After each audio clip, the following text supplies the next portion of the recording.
You're listening to the Leadership Blend Podcast. I'm ready. On the Thinking Out Loud Network. Check out the Thinking Out Loud Network at thinkingoutloudnetwork.com. All right, everybody, welcome to this week's edition of the Leadership Blend with your host, Ricardo D. Rice. And today, okay, so everybody knows I've been in the radio game maybe 3 years max, at this point, maybe max. And I have somebody in here in the studio today with me who is just amazing. I met her a year ago when one of my interns, Kyle, had me come to their station, and I just fell in love with it. I love the spirit. Everybody knows me, knows I'm big on the spirit of excellence.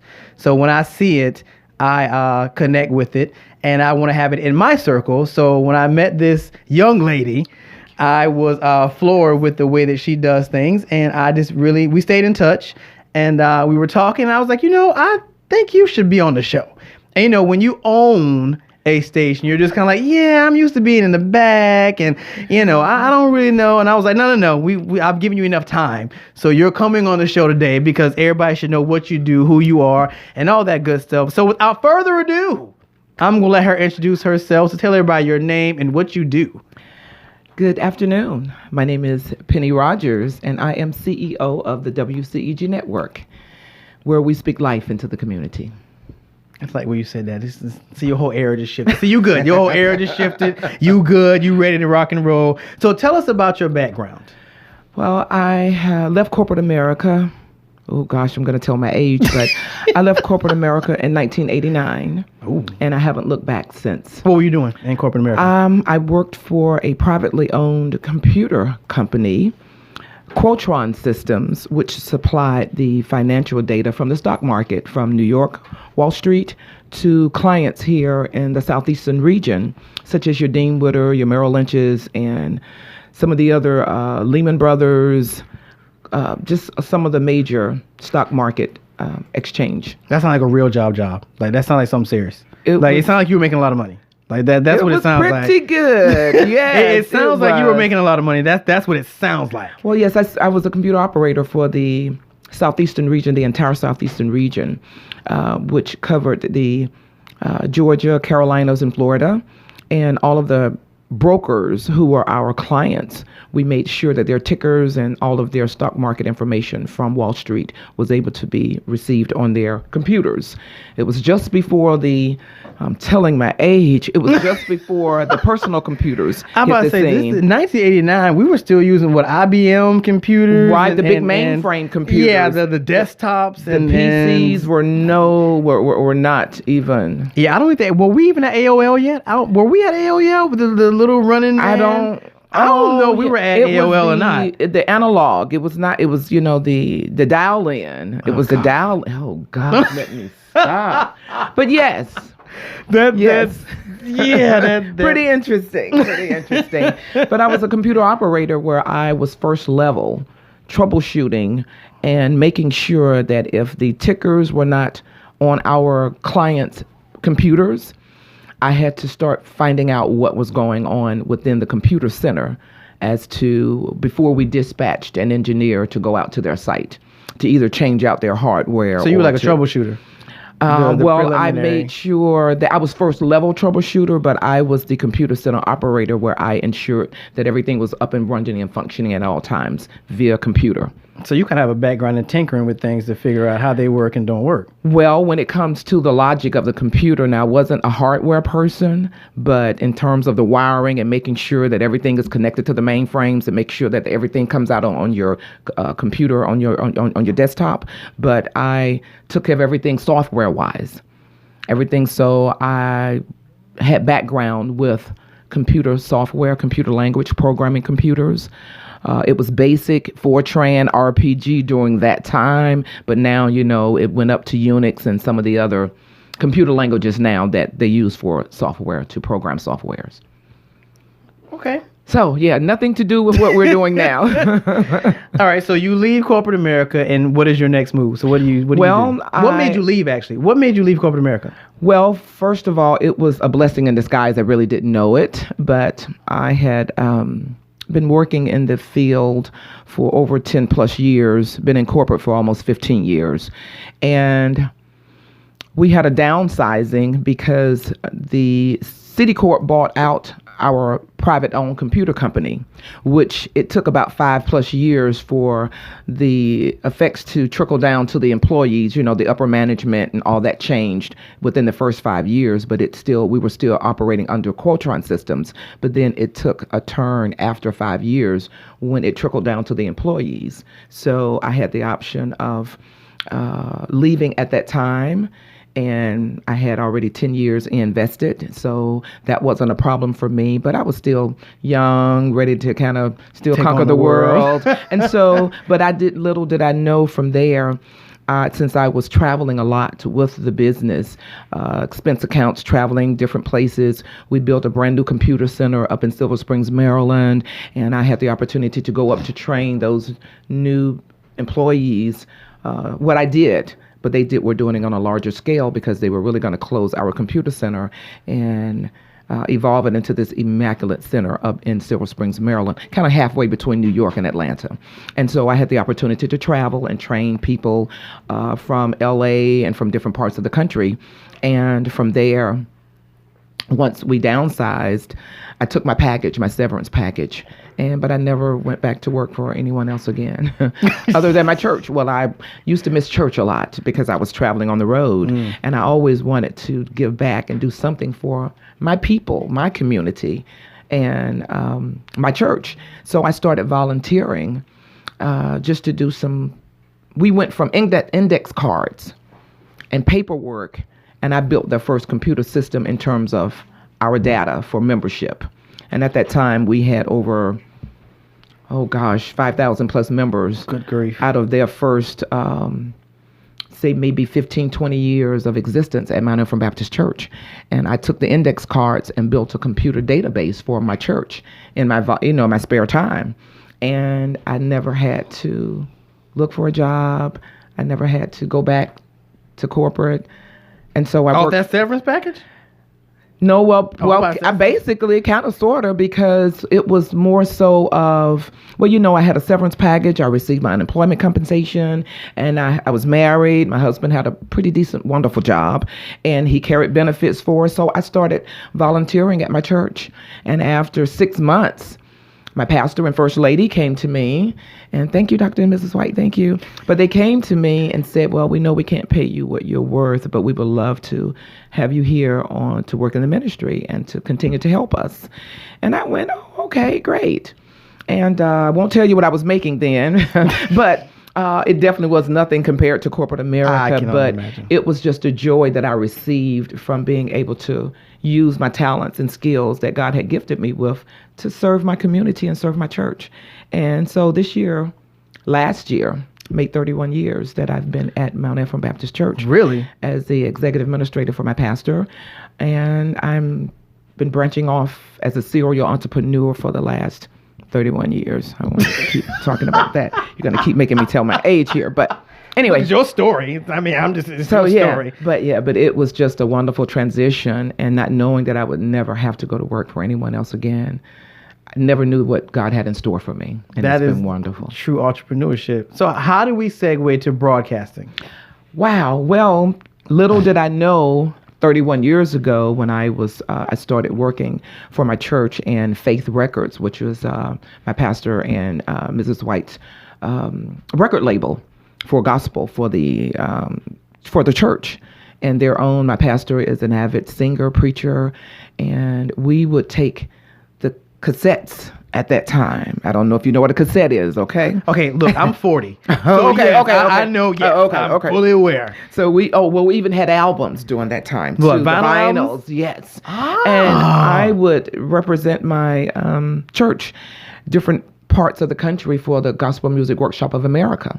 I was that's part big. of the GMWA national workshop, and I was part of the Atlanta chapter, GMWA, and I would travel to different cities where the different conventions were held each year, and I was given the opportunity to introduce new projects, new sermons, new albums, music that the choir would sing, and we would do our own productions, and we would spread them around the country to different radio announcers, not knowing what God was doing during this time. So I was even behind the scenes in radio during that time and not even knowing. I was in contact with station program directors, music directors, sending them our products, getting them to play them on the air, keeping up with the Billboard charts, and it was just an amazing Like a record whirlwind. exec or something, a record exec Yes, almost, of sorts. And we would do artist development. We had wonderful artists. In addition to our church, the Mount Ephraim Mass Choir, the Mount Ephraim Recording Choir, Dr. R.L. White had sermons that made national Billboard charts. They were playing all over the country, different radio stations. And I didn't know that was the catalyst for me still coming to radio now. So really God was setting me up behind the scenes, and I had no idea. He does that a lot. I mean, Yes, he we'll does put that a you in lot. places you don't even ask for, He okay? does that a lot.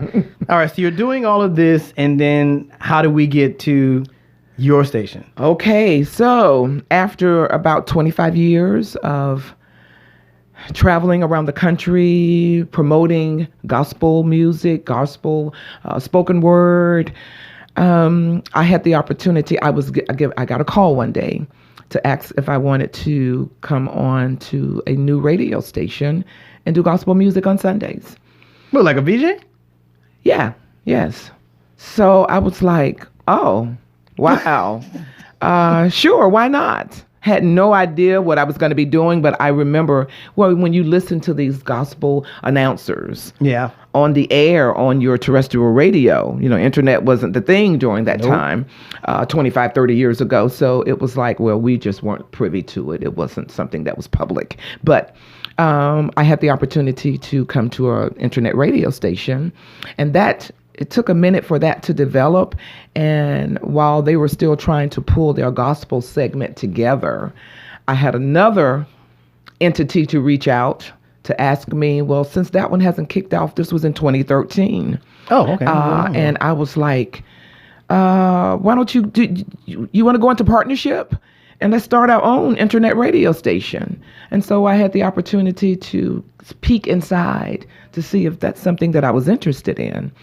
And it panned out for a little bit, but it was something else still missing. I'm like, well, if this is not taking it lightly, but if this is all that it is to it, I can do this. So what were you doing? Was it a show that they gave you? It was a or- show. I'm the gospel diva.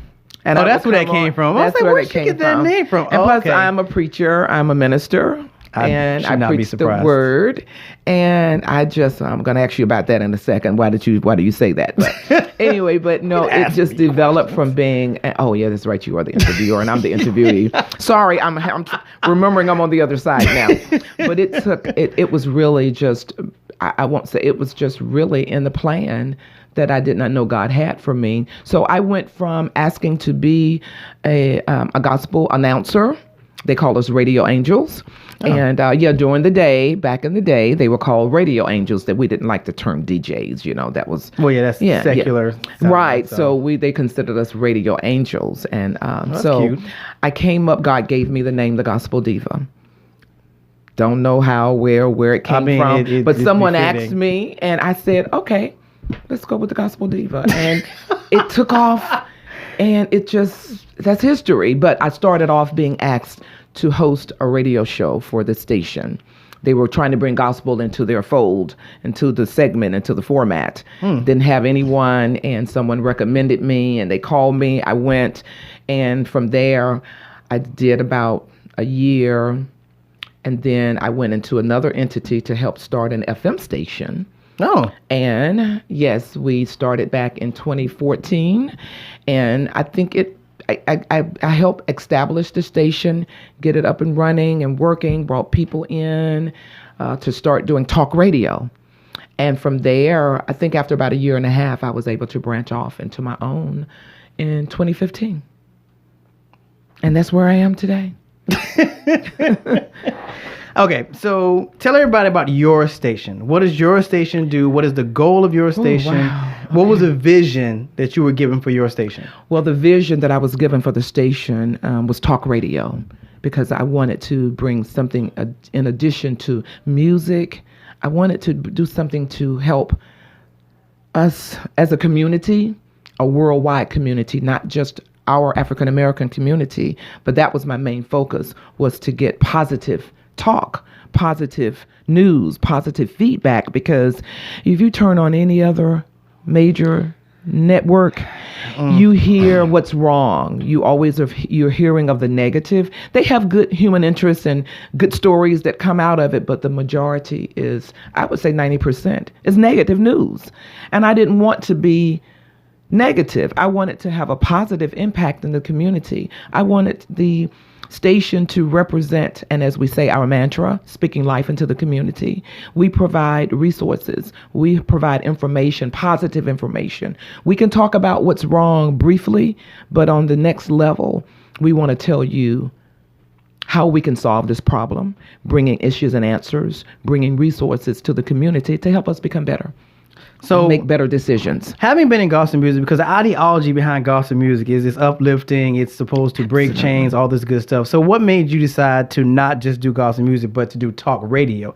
Because some people will do gospel music and feel like that's their contribution because it's a different type of music. It makes you feel different. Well, the It's old inspiring, school, right? It's The inspiring, traditional. the traditional gospel music. Right. Some people would have said that's enough because I'm giving you gospel music. You said no, I want to do talk radio. So what made you? Because talk, I know that your music can influence, but everyone is not a traditional gospel person like I am. You young people love the contemporary. I'm 40, so I'm still young, 40, okay. so I'm a traditional. I'm a choir director by nature, actually. Oh, okay. Wow. So okay. I'm a choir director by nature, Okay. so I know. Like I know. Okay. I'm with it. Well, basically, because of the negative impact that media has on a community, because people tend to judge communities by what they hear, what they see.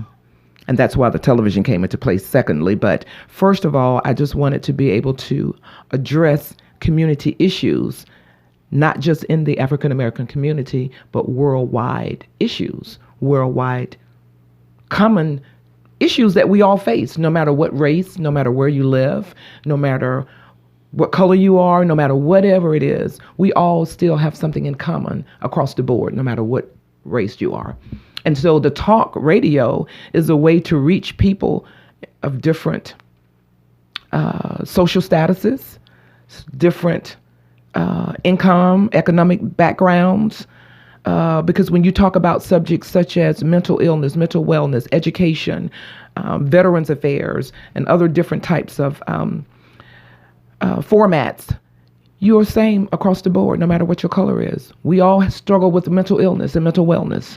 We all have health issues. We all have something going on within our communities that's across the board that's just not an African American issue, but it's a people issue. And so I want it to be that force that can speak across the board, speak life into the community, no matter what and where you live. And internet was the way to do it, as we were discussing earlier with Mr. Wade here, that your information that you're able to put out there on terrestrial radio can only go a certain distance, a certain radius, so many miles, you have to have so much wattage, but then after you leave your circle, your radius, then you cut off. Internet is worldwide. All right, so let's pause there. Because you're kind of an expert in this field because you have your own station. For those individuals that do not know the difference between terrestrial radio and internet radio, explain that to people who don't know what that means. Well, I really don't know either, but your explanation was good. But when you are dealing with a local radio station, you have wattages that you can reach and expand to your local network in Atlanta. You have to have a certain radius that you're able to cover to be able to reach people. But when you have internet radio, that's worldwide. www. Anything after that is worldwide. And so you can reach people. We've registered in 169 countries over our 5-year period. But this was done within our first year or two, first 2 years of an existence. Worldwide, we reach places that you probably never heard of. And within the first 5 months in 1995, no, I'm sorry. I'm going back too far. I'm sorry. In our first 5 years in 2015, I'm sorry, I went back 25 years. But in our first 5 years, 5 months, we reached over 500,000 listeners, which gave us 500,000 listeners in less than 5 years. I'm sorry, in less than a year.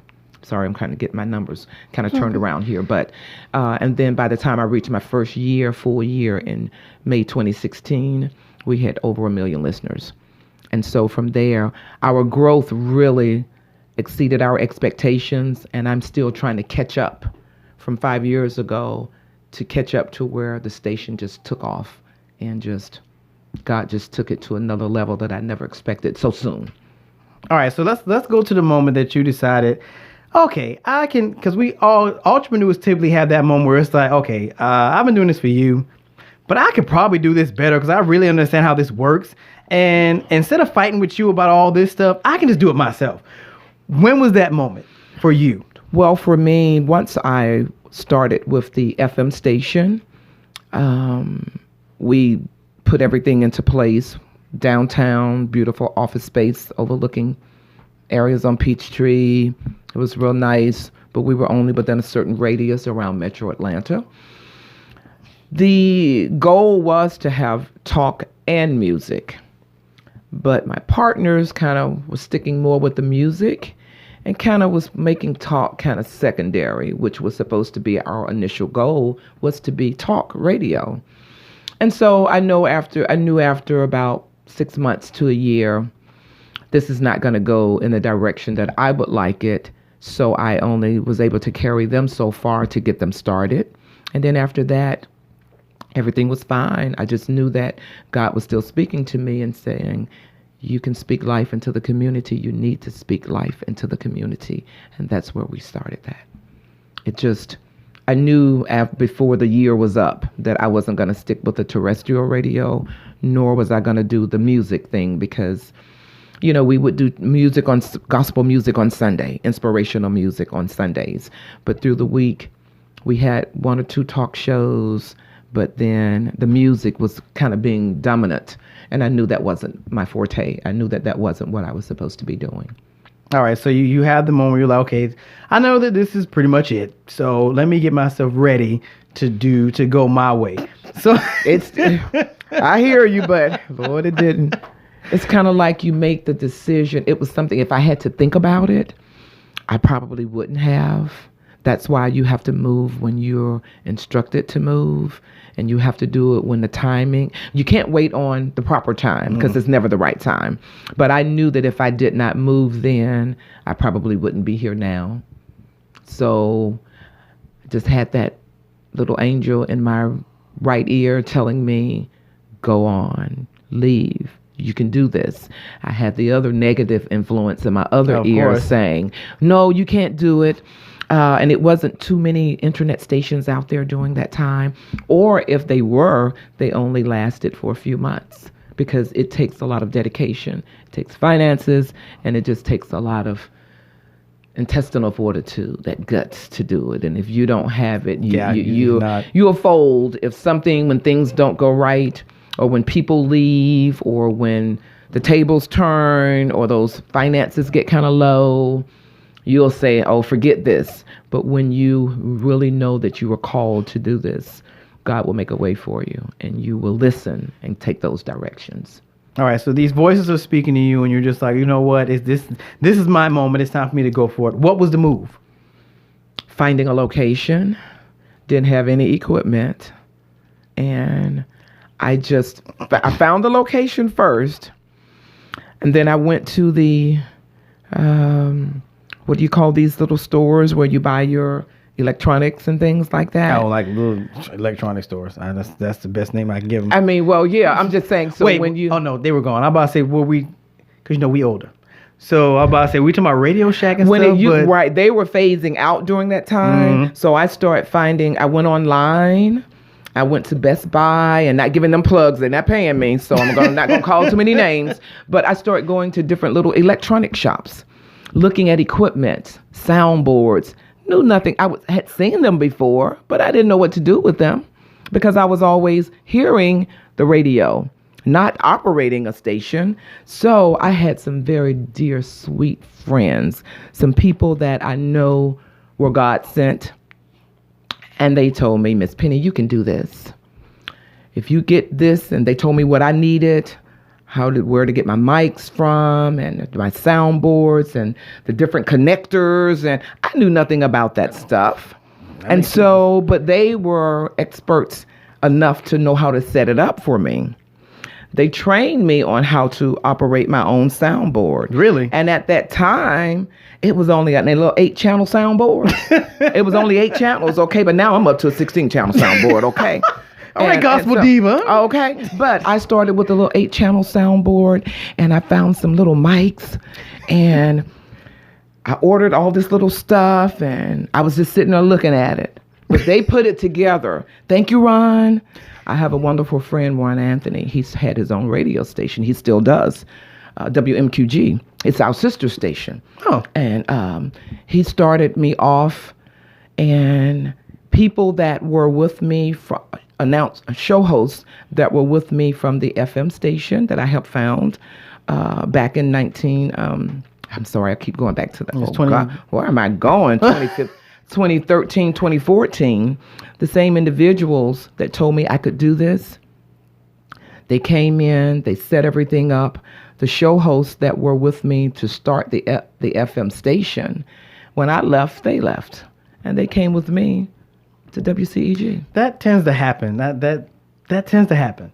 Because they were interested in talk, and the station was going in a different direction with the music. Why do you think that is? Because we do that a lot. Like, we have a lot of stations, and we'll say Minority Gear, that will do a lot of music, and they'll talk a little bit, but they won't really get into anything. Well, what I found out too, and I've heard some of the big stations say it as well, some of your major radio stations, that when they start playing, when they put the talk on, people turn them off. They tune in to another station because they want to hear music. But then you have to think about your audience, who you're trying to reach. What message are you trying to convey? So if you're talking about the right thing and the way that our society is going today, we got a lot of issues going on. There's a lot of good things going on now. Don't get me wrong. It's not as bad as you would hear on the news, because if you listen at the major network news, everybody's crazy, everybody's killing, everybody's doing something wrong. It's negative news. I want it to be a positive force. I want it to be positive media.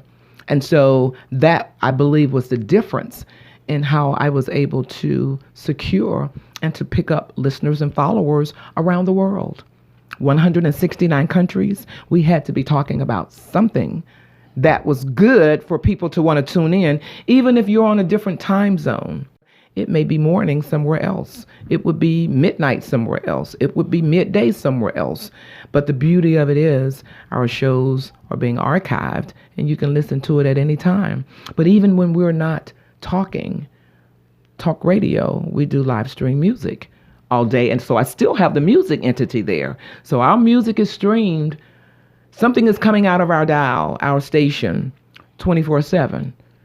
So when we're there, not there live talk radio, we have music streaming. But the genre of music makes a difference. Mm-hmm. And we're able, since we're worldwide, we have different music on our music playlist. We have everything from gospel to a little R&B, a little country western. We program different music to reach different people, because everybody's not from my community. And then too, as our community, we love different music, different types. So I still have the music entity. We play more music than live talk, but when we come on, we talk about things. We talk about common problems, common things that we have across the board with other races that we all still need answers and solutions for, and not just only the African American community. So I think that's where we differ from others. I think that's the difference. All right, so take us to that moment. You got everything set up. You know, you've gotten your bearings together. And how did you decide what shows? How many shows did you start off with when you first started? We started off with, it had to be 7 shows because we were on 7 days a week. So we brought one show for 2 hours every day. And now we're up to 16 shows. I produce 16 shows, and sometimes only one show a day, but weekends we do 3, 4 tapings, 4 shows, different well, it really evolved after I started bringing different types of interns into the studio. We also, we have our millennials, we have our babies, our Z Nation, which goes from age 6 to age 15. From 16 to 24, we have our millennials. Then from 26 to 36, we have our older millennials. We have the original millennials. We call our middle-aged millennials the 2.0. They range from ages 16 to about 24. And so we started bringing young people in, and so that picked up to add different shows. But we really started off with 2 shows on Sundays, 3 shows on Sundays. We started off with the Gospel Diva would come on early mornings, bringing gospel music, inspiration for your soul around the globe. So you were doing that? Globe. I was doing that myself, and I had a co-host. We were the Gospel Diva and the Deacon.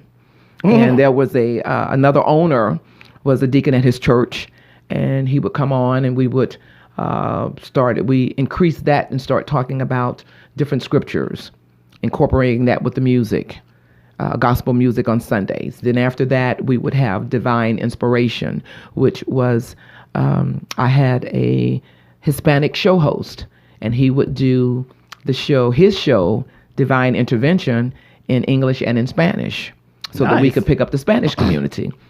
And then we had Church Biz, which I still have Church Biz going now. Is that Patricia's show? Reverend Patrina. She's on Sunday. Well, we used to be Sunday to Saturday. But now, after 3 years, I was finally able to come off the air on Sundays. Only play gospel music, piped in, channeled in, and everybody had Sundays off. Because 7 days a week for 3 years was a burner. Yeah. Was a body burner, okay? But we did it imagine. religiously in order to build our audience. And then on Mondays, we would come in with another show, Take a Stand. And we still have that show going today, Take a Stand. We would bring our Tuesdays, Conversation in Education. Wednesdays, Mind Matters, dealing with mental health and mental wellness, mental illness. Thursdays, we added For Your Good, which is a traditional medical show, and also holistic healing, holistic wellness. For those that do not believe in your traditional doctors and your pills and your medicines, they go with holistic healing. That was on Thursdays. We used to do shows such as Exceptional People, helping the disability community, because those that were challenged for whatever reason, whether it's your vision, whether it's your mind, whether it's your body, had some form of challenge, we talked about and we highlighted those exceptional people, no matter what type of physical challenges that they had. And then we've still continued our veteran show on Fridays.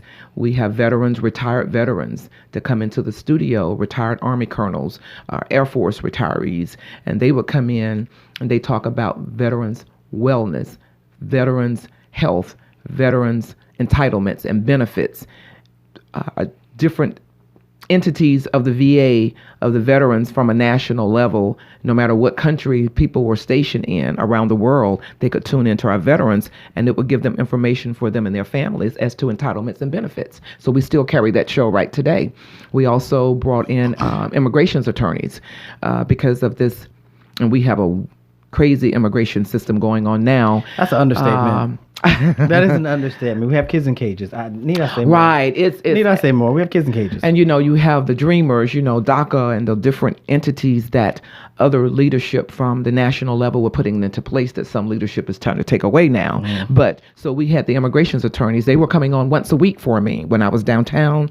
We started downtown on Peachtree.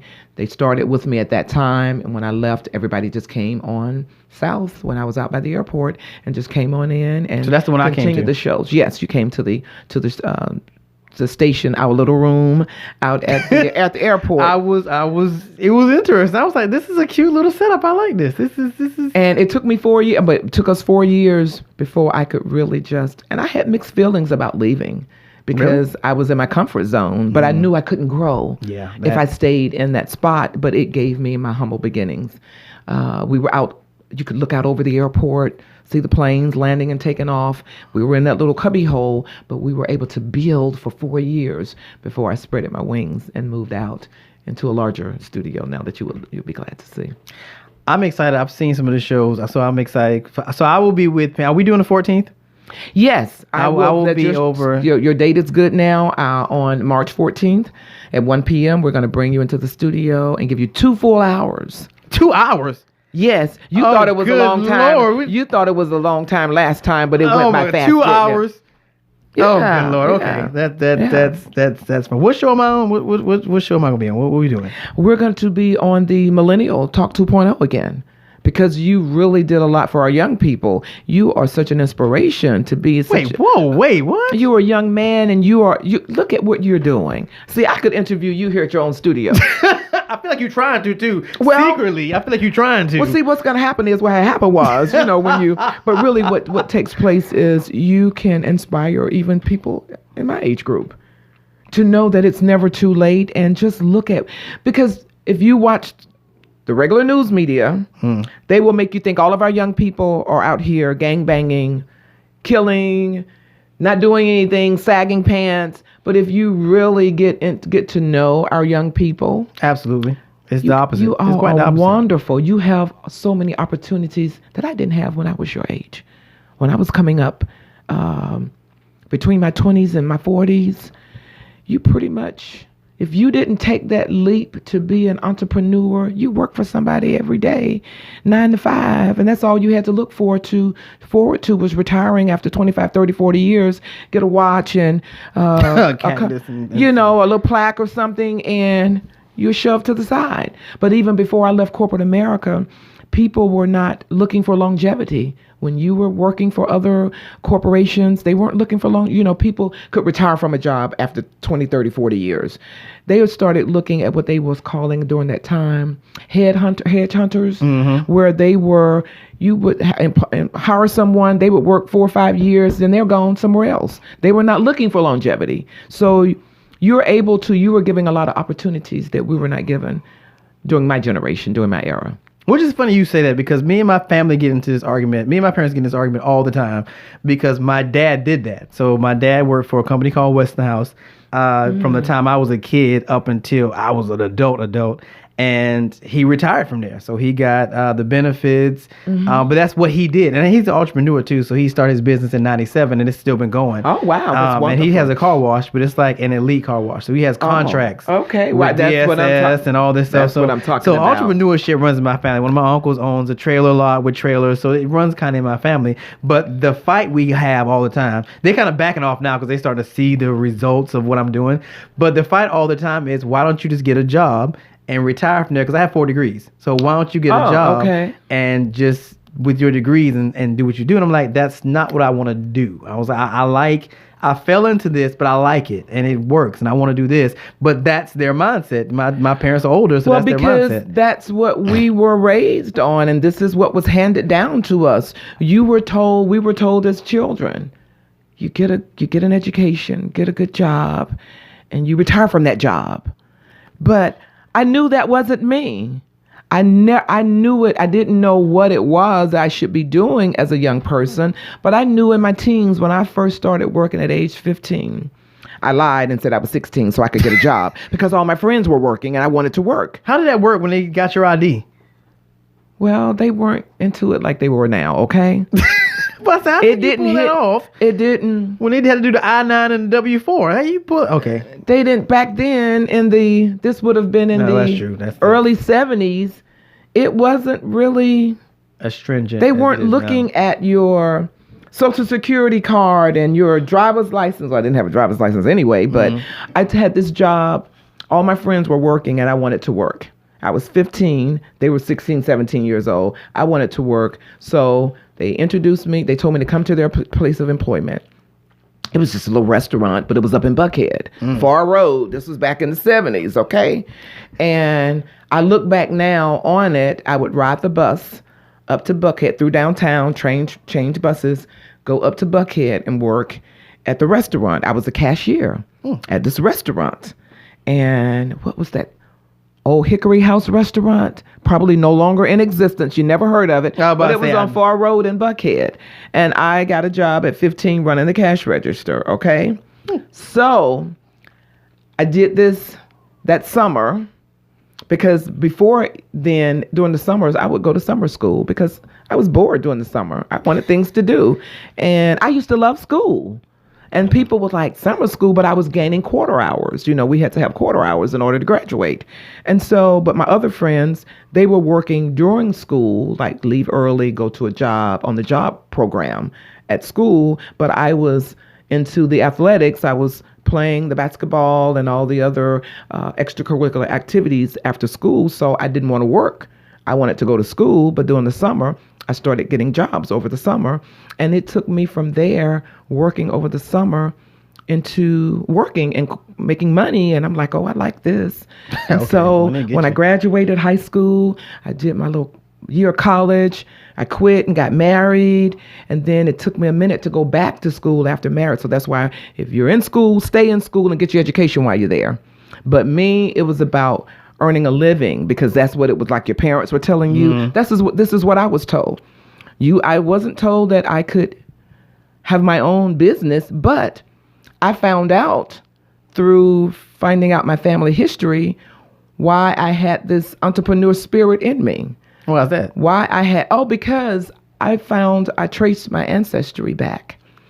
And I found out that my grandfather and my great-grandfather and his father, so that's 4 generations, they were entrepreneurs. They were pastors. They were preachers. They were business owners. It blew me away. And I'm like, oh, so that's why I got this in my spirit, because that's what my father's side of the family from South Carolina. Oh, yeah, and we've talked about South those. So Shout you were my out to South Carolina. cousin. Yeah, I You're know. my cousin. We're like twice removed. Right. We're But we cousins. found out that, but with the entrepreneur spirit, that's why when you said that about being an entrepreneur, but you know, your mom, dad worked 9 to 5 and so forth. But I found out though that my grandfather and my great grandfather, my grandfather was born in like 1900s, like 1906 and around that time era.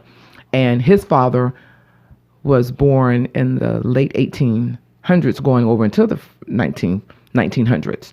And so right after slavery, but my family owned land, which we still own today in South Carolina, and right outside of Walterboro, in Cottageville, Burr Oh, Hill. good God. I'm naming. I'm Jesus. So when I found this out, it just helped me to know, and I started being able to stick my chest out a little bit, like because I found out who I really was, because my father passed when I was only 21 years old. Oh. Right when I got to know him as an adult, not as a father-child, but as an adult to an adult, my father passed away.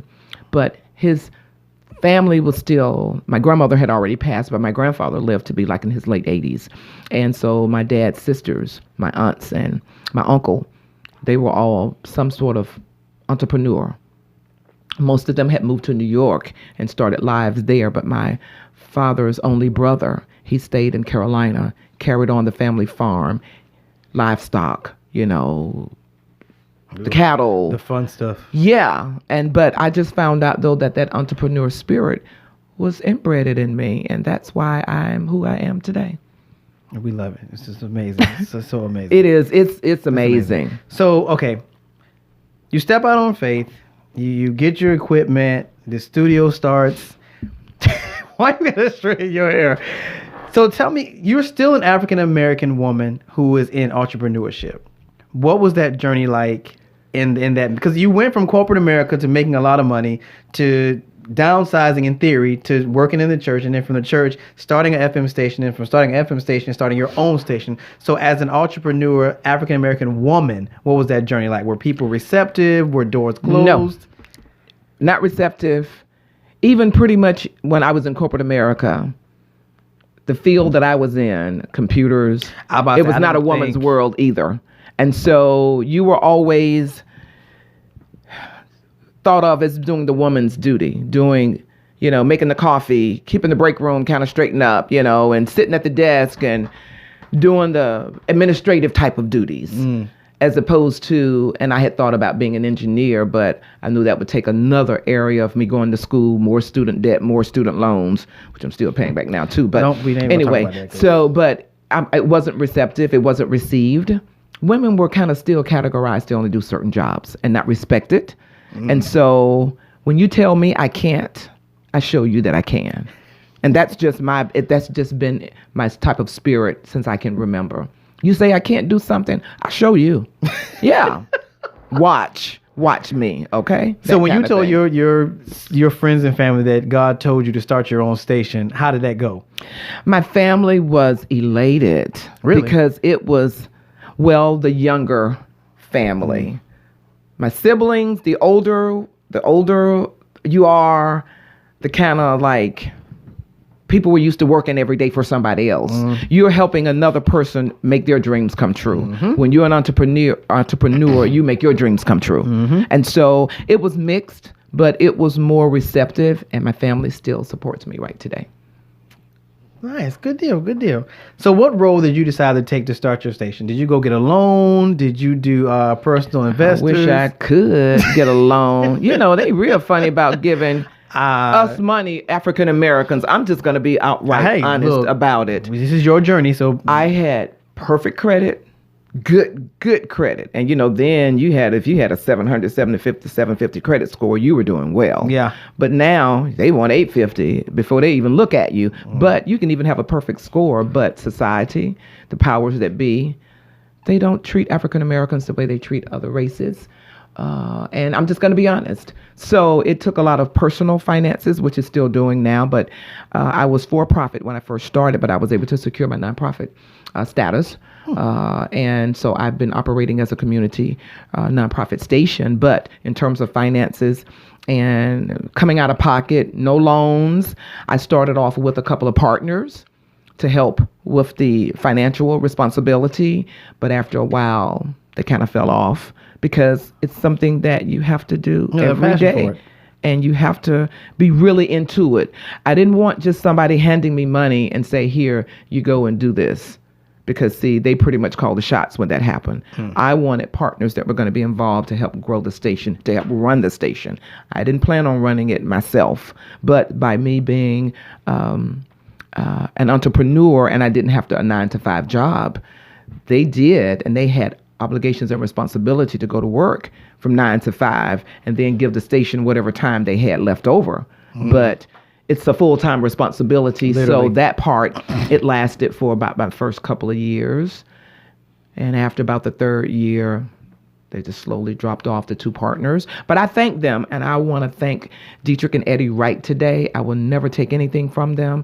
I would never say that I did it all on my own. But financially, they were there to help office space rent, equipment. But then after their finances dictated what they could do and how they could continue, because after a while, it gets expensive. When you have to pay their office space, you have to get new equipment and the like. People's personal responsibilities. So I kind of put some of my personal finances aside to help continue to build and grow the station. And I might have been late kind of paying a few bills here and there and kind of getting a little, I can't pay you this month, but let me kind of call, to catch up next month. And some things like that. And that's what it was all about. But I never take anything from the partners that help. When we left the FM station, we knew we could do it. And I knew that by me being an entrepreneur that I could spend the time and dedicate the time to be there. They were just supporting us financially. And so after that fell off, I had to kind of take everything. And so, but through donations, family and friends helping me to do things, and my network, I must say, though, that my support system has been second to none, and they're still with me right today. So what made the decision for you to switch from a for-profit to a non-for-profit? Because for-profit, there are certain things that you have to do to have a for-profit. And for non-profit, people will pretty much generally help and able to see. You can write off donations too, and tax deductible donations when you go nonprofit. So this allowed my network. This allowed my support system and different people that donate to the station. They have a tax write-off, and it's a community station. So we get involved with the community. We go out to different community events. We broadcast live remotes. We do things off of donations, which kind of come in spurts. Sometimes no donations, sometimes a little donation. Sometimes I get nice donations, but it's all tax deductible, and it helps people to write things off. Not just that entity, but I know that plays a major role. Oh, yeah. People like things they can write off and get back in the tax season. So, yeah. Absolutely. But it helps. But the network itself, even when I was for profit, the same help that I was receiving, I'm still receiving help from some of the same entities. But people are able to just donate through our website. They may come by the studio and leave a check, or just whatever. Or they may donate equipment, laptops and some of the other digital electronics that we need to run the station. People can use that as a tax write-off, tax deductible, charitable contribution. But I wanted to have that nonprofit status because it allowed us to do a few more other things in the community and a few more other entities in the community that a for-profit may not be received for. Okay. So what is next for WCEG and the Gospel Diva? Well, right now, we just moved into the newest phase of TV network because we were strictly internet radio. And that took off, said it exceeded our expectations within the first 5 months, the first year. And by the time we got to year 3, 7 days a week, going into the studio and for the different shows, it was an opportunity. But it was so funny. I thought about it the other day. I started off with my cell phone, going live, putting it up on a little stand. And I was telling my show host, one day we're going to go TV. So act like this is a camera, a real TV camera. And let's start grooming ourselves, because people were hearing us, but they couldn't see us. And so I started using my camera. Live streaming, when the Facebook started the live stream, or either I would do the video part on my camera phone. And then I went from propping it up on something to getting a stand for it. And then I got me an iPad. Somebody gave me an iPad for a gift. It was just life for you. Oh, it was just life for Lord, you and then. I thought I was doing it then. So I stopped using my phone, and I started putting my iPad up there. I got a little stand for it. And I kept telling them, one day we're going to do TV, but we need to prepare ourselves. So this is going to be a training tool, the phone and the tablet. And we went from there, putting it up in the station and letters backward and everything. Because, when you flip it around, everything is kind of reversed. Yeah, I know that. But we used it to get ready for TV one day. And so the network, that's how we went from WCEG Talk Radio to WCEG Network, because the television portion of my dream came into fruition, into fruition. So we were able to make that dream come true. We launched the station this past November. And so, I started in 2018. And by 2019, I was ready to leave my little cubby hole, my little one-room studio, to now a 3-room studio with my office, a control room, and a TV studio.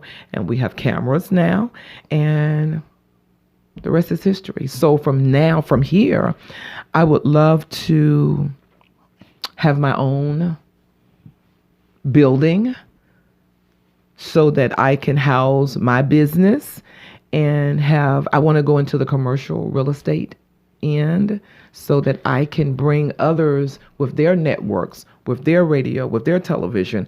We all can be housed in one location and we can make some things happen. We'll have like a media center, so to speak. But that's my major goal. I want my own. But I'm glad that I am able to lease now because the owners take care of the overhead. In fact. And I just take care of my little space. But my ultimate goal is to have my own building, a little strip mall or some building, or not even something small, but I want to go conglomerate. I want to go large. And people such as the Oprah Winfreys and the Kathy Hughes, and those are my mentors. They don't know it though, but those are my mentors that I know that it can be done. And they're women.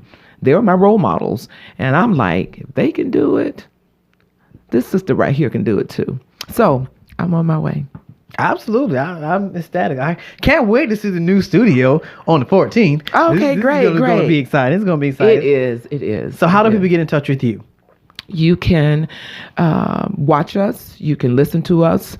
We can go to our website at wcegtalkradio.com, or we have our YouTube channel, WCEG Network, and you can find us on all social media, WCEG Talk Radio, for Facebook, Instagram, and IG and Twitter, WC_Talk_Radio, WCEG Network, WCEG. Everything's gonna pop up in your search engine. So we've gotten to that point now. Anytime you put in WCEG, bingo, you got us.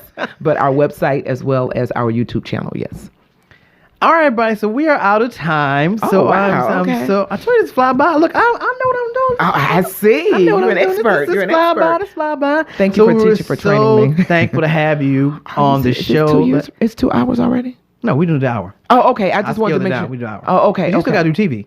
So yeah, we still gotta do TV. We don't do it here. We do this. It's a whole setup, man. We got a whole. I thought we were doing all. No, TV's on the TV. See, when I grow up, I want to be like you. Okay, I want to be like you. Whatever. I've got you here because I'm trying to learn from you. It's about me. My God, no, you're the pro in this. I'm just a baby in a little pond trying to do what I do on my side of the world. Okay.